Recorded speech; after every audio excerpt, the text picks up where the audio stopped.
ఈరోజు ఆయన నీతో మాట్లాడాడు. నీకు ఇవ్వాలనుకున్నవి చాలా ఉన్నాయి, నేను ఇస్తాను. నిర్ణయకాలం వచ్చినప్పుడు నీకు దాచిపెట్టినవన్నీ నీకు అందేటట్టు చేస్తాను. దేని గురించి నువ్వు కంగారు పడద్దు, కలతొచ్చదు. నిర్ణయించిన కాలం అందు ప్రతిదీ నీకు దక్కుతుంది, భయపడద్దు.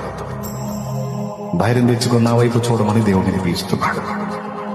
తగిన కాలం ముందు నేను నిన్ను హెచ్చించినట్టు నా బలీయమైన చేతికిన దీన మనస్సు కలిగి నేను చూసుకుంటా.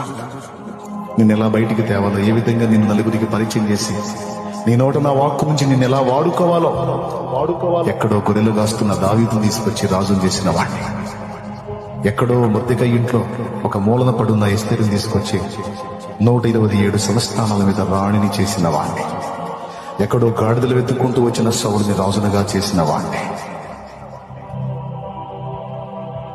ఎక్కడో ఒక మూలన పడ్డట్టున్నటువంటి వ్యక్తులు ఎంతో మందిని తీసుకొచ్చి ఘనపరిచిన వాణ్ణి, నా బలీయమైన చేతి కింద కాచుకున్న వాడిని నేనే హెచ్చిస్తాను. ఎక్కడో మామ మందం మేపుతున్న మోషేని తీసుకొచ్చి ఘనపరిచి మోషేని వాళ్ళందరి ఎదుట గొప్ప చేసి వారందరూ మోషేకి లోబడేటట్టు చేసింది నేనే.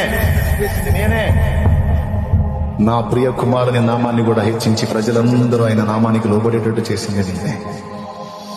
కాబట్టి నేనే నిన్ను ఆశీర్వదిస్తాను. నువ్వు దాన్ని లక్ష్య పెట్టకుండా నీ ముందుంచిన కార్యాన్ని చేస్తూ వెళ్ళు. దురాశకంగా, నిర్లక్ష్యంగా ఉంటావు, అజ్ఞానంగా, అమాయకత్వంగా ఉంటావు, చురుకుగా ఉంటాను.